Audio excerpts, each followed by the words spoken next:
Welcome to the historic Moffatt-Ladd House and Garden, where you're invited to step back in time to visit Portsmouth, New Hampshire through the years, including the American Revolution.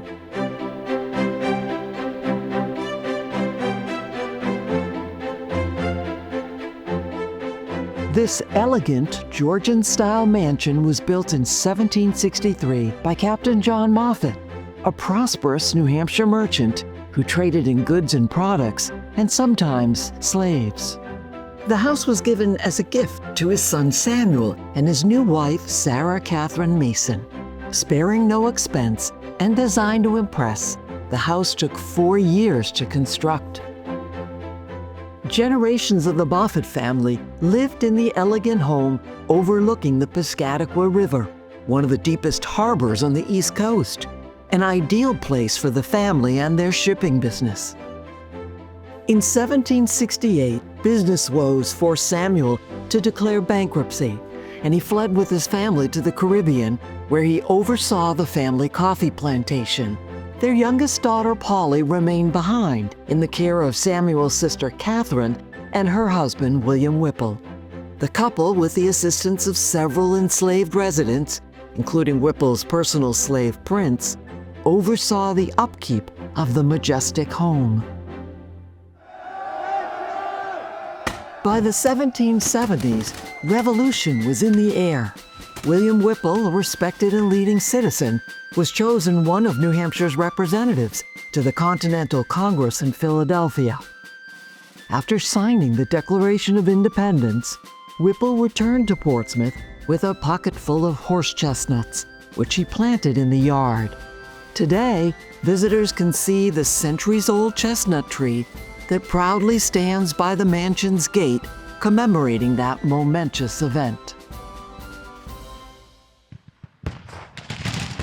During the Revolutionary War, Whipple served as Brigadier General of the 1st Brigade of the New Hampshire Militia. His silver-gilded sword, displayed at the museum, bears the French inscription, "Men make war, and God gives victory." Whipple fought at the pivotal Battle of Saratoga, with his man Prince by his side, who may have been promised his freedom at the end of the war. But his freedom would not come until 1784. In 1786, Polly Moffatt married Nathaniel Haven, a prominent doctor and lawyer in Portsmouth. The house would later pass to the couple's daughter, Maria Tufton Haven Ladd, for the sum of $1, truly paid by her. Over the course of 43 years, Maria and her husband, Alexander Ladd, lived in the house with their 13 children and other family members. Their son, Alexander Hamilton Ladd, known as A.H., delighted in solving problems at the house, one of which was the constant pooling of water in the cellar after storms. In the 1860s, to solve that problem, he devised a drainage system that's still in use. A.H. also kept detailed records of a beautiful, secluded garden, and he kept meticulous records of everything he planted. In his log, he noted that many of the plants came from his mother's and grandmother's gardens.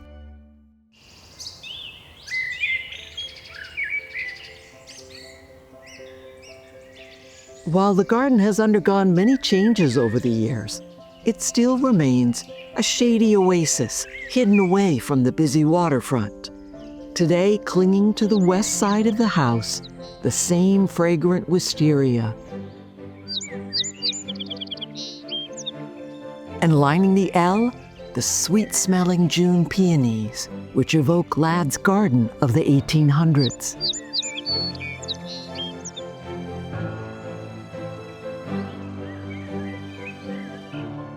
Alexander, who remained living in the family mansion until his death in 1900, always understood its historical importance.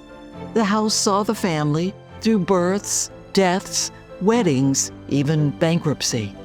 Today, it provides a glimpse into the lives of some Revolutionary-era Portsmouth residents over the centuries.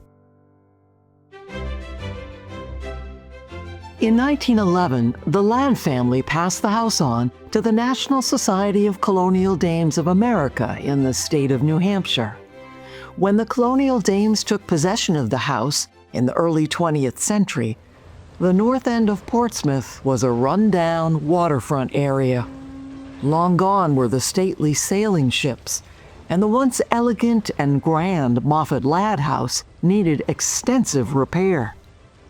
While over time the Dames cared for and furnished the house, standards for museums began to change, which led the Dames in the 1980s to begin the first restoration of the Yellow Chamber.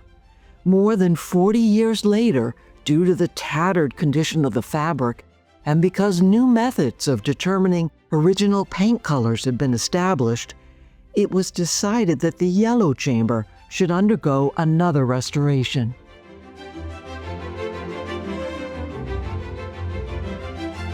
The remaining samples of original paints, wallpapers, furnishings, and textiles, along with two extensive inventories, led to the conclusion that the Yellow Chamber is possibly the best documented bedroom in New England. Now that the restoration project is completed, the Yellow Chamber looks much like it did in 1768.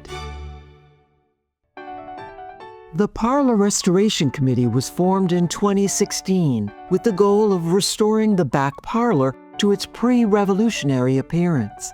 A near match of the original wallpaper was reproduced from fragments found behind a shelf in a parlor closet, an unexpected treasure trove of information.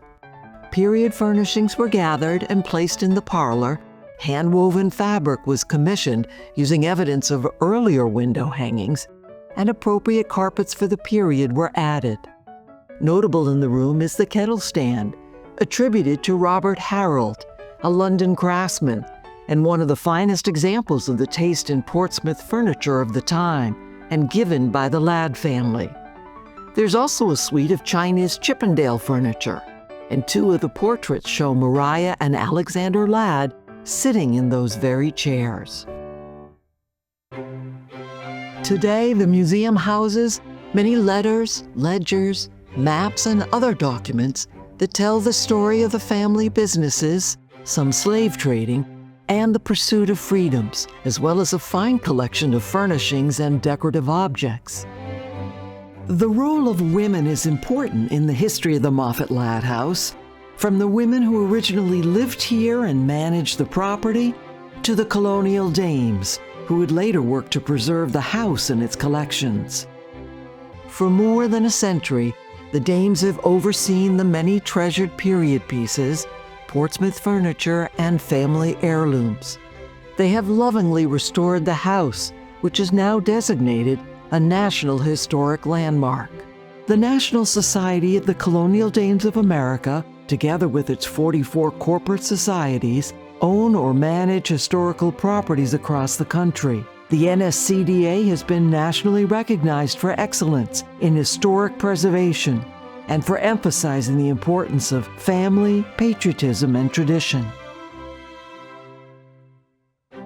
Before you leave, we hope you'll take the time to wander through our lovely garden and note the bee houses that remind us of an earlier time, when the gardens included fruit trees and herbs to meet the needs of the family, all documented by A.H. Ladd. Visitors can enjoy a self-guided tour with garden maps available. Created by master gardeners, the maps identify the plants along the walkways, which of course change with the seasons. We invite you to journey back in time as you are introduced to the Moffatt, Whipple, and Ladd families, along with the enslaved workers and others who lived in this stately mansion and invested their resources, energy, and talent, each one contributing to the life and history of Portsmouth, New Hampshire.